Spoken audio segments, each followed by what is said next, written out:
Hello and welcome to Tête-à-tête with Tiwa. I'm Tineke. And I'm Wally. We're out in the garden today because the weather is lovely, but that does mean there's a bit of a breeze, so we've got these microphones. In case you're wondering what these furry things are, so I'm hoping that this will help, but we really don't know. Thanks for clarifying that it's not my style, not, like that. I can hide mine with my hair, but you don't have the luxury. Okay, so today's topic, oh gosh, it's really hot. Today's topic is, and I kind of think before we... Sorry, go on, sorry. I was going to say you're really hot, but let's concentrate, focus. Do you believe our marriage comes before our kids? What do you think? Do you think our marriage comes before our kids? I think it's all encompassing. I don't think that one should necessarily come before the other. I think it's an all encompassing thing, if it is to be healthy. If you place, I think, if you place the kids before the marriage, then you stand the risk of neglecting parts of your marriage. Yeah. Yeah. On the other hand, which might make me be retracting some of my statements, I'm retracting the first part, which means if you put the marriage first, then the marriage is all-encompassing, which includes the well-being of the unit, which includes the kids. Because there are kids in the marriage. Of course, where there are no kids in the marriage, it's just two of you, and that's that, right? But when there are kids involved, the marriage now includes the kids, and the well-being of the kids, as well as the well-being of the couple. So, yeah, I guess in that case, then the marriage would be first. Yeah, the marriage would be first. I'm very glad you said that because I was quite alarmed by your response. Absolutely, the marriage comes first. Now, obviously, or rather, the marriage should come first, in my opinion. The marriage should come first because I think that if the marriage is healthy, all the other things will follow. Yeah, and if you neglect the marriage and put the children first, then you run the risk of the marriage not being healthy and Then the it'll children end up- not being pawns in the marriage. Yeah. I also think that then when the kids leave home, there's no marriage because you neglected the marriage, So, focused on the kids, and there's no marriage. It also with your roomie. If that's or your enemy, depending on how things have gone. So I do think that the marriage comes first. Yes. Now, in practical terms, how easy is that to do, especially when you first have children, for women in particular? I think it's very hard. I don't know if you remember when we first started having kids, where I used to try and insist on us having a weekly date night and putting in things to try and actively put the marriage first, because the reality of it is that when you have children, they take over your life. They do. And they are so small that they depend entirely on you, so you have to give up your life, certainly as a woman, to take care of them. And so that can mean sometimes that you abandon your husband, neglect him, forget about him, or can't even be bothered, don't have the strength, having done what you're doing with the kids, to now focus on the husband. So I think it is very important to keep it in mind that it's important to put the marriage first, because you have to put certain things in place, because motherhood, in fact. You're right. So I laughed because it reminded me of a conversation I was listening to, where it was, is this PG? Yeah, ish. Right. It depends. Okay, where a lady was saying that this is another topic altogether, but maybe we'll do that after this. Okay. But when she's breastfeeding, she doesn't want anybody else but the baby coming anywhere near her breasts. So I posed the question: what if you're one of those that breastfeeds for 1 year, 2 years? There are other places that's Right. Now, that's an argument. What if your partner is a breast man, so to speak, It's a season now. Can you not just for a season for manage? the season that lasts 2 years? 2 years, yeah, that's still a season.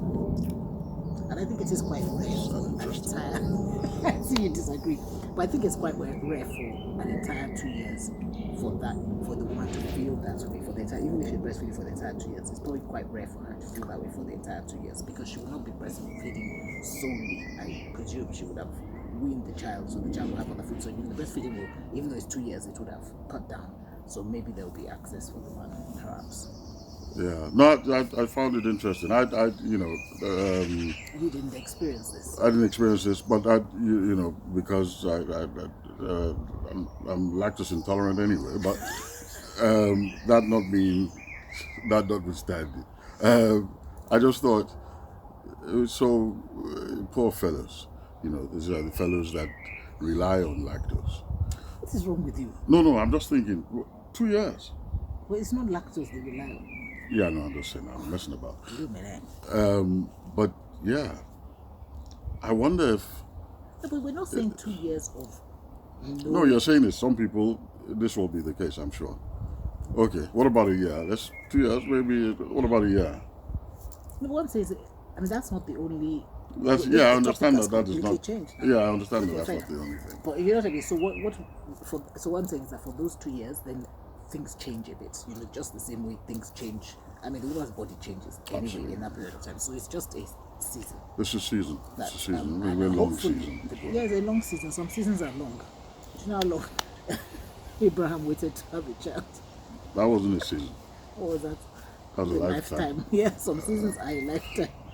But no, what I mean is that, so one would hope that in that sort of situation, there's conversation that goes on. Yes. The guy is more understanding, and the woman too maybe is a bit.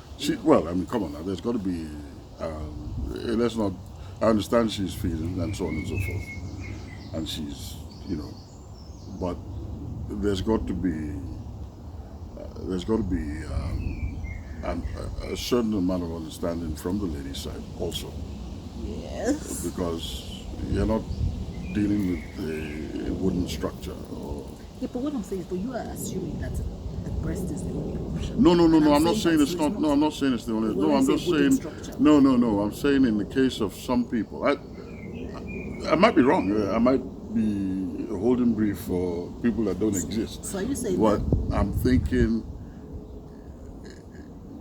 is there compromise for such a person, or just the person just has to hold out for 2 years or 1 year?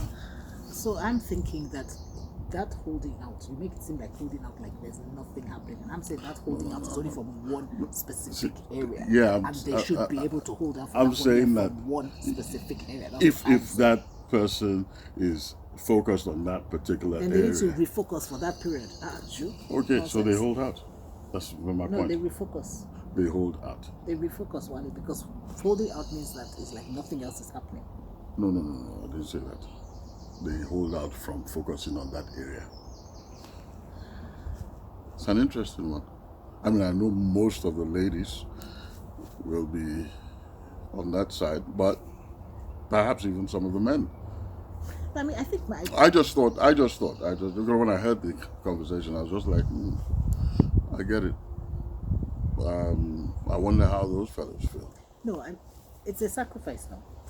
And I think it's also, and that's the whole thing. So it's a sacrifice for a period of time. Well, the same way that we sacrifice our bodies for 10 months, our bodies change because the child comes into the body, takes over the body. We don't know what we go through. Then we come out, we now have to feed this child. We have to, let's not even go here.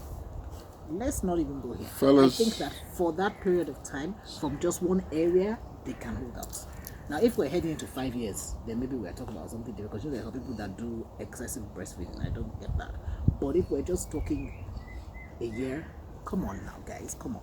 Yeah. From one area, no, you can't now. Where's your willpower, self-control? Absolutely. Fellas, hold out. somehow the topic changed.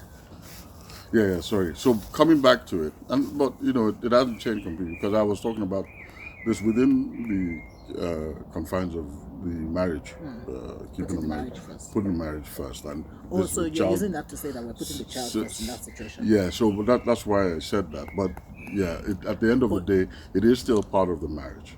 Yeah.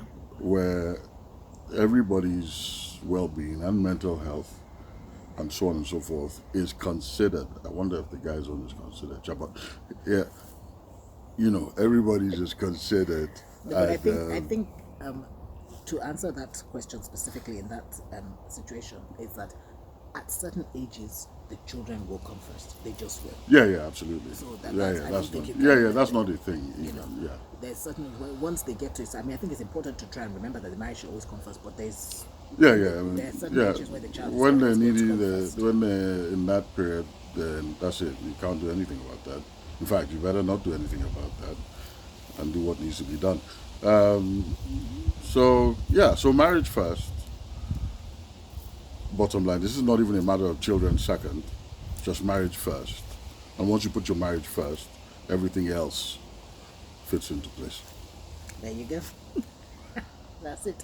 I think it was a long way around, but I think we got there in the end. In the end. Okay. All right. Brilliant. See you next time.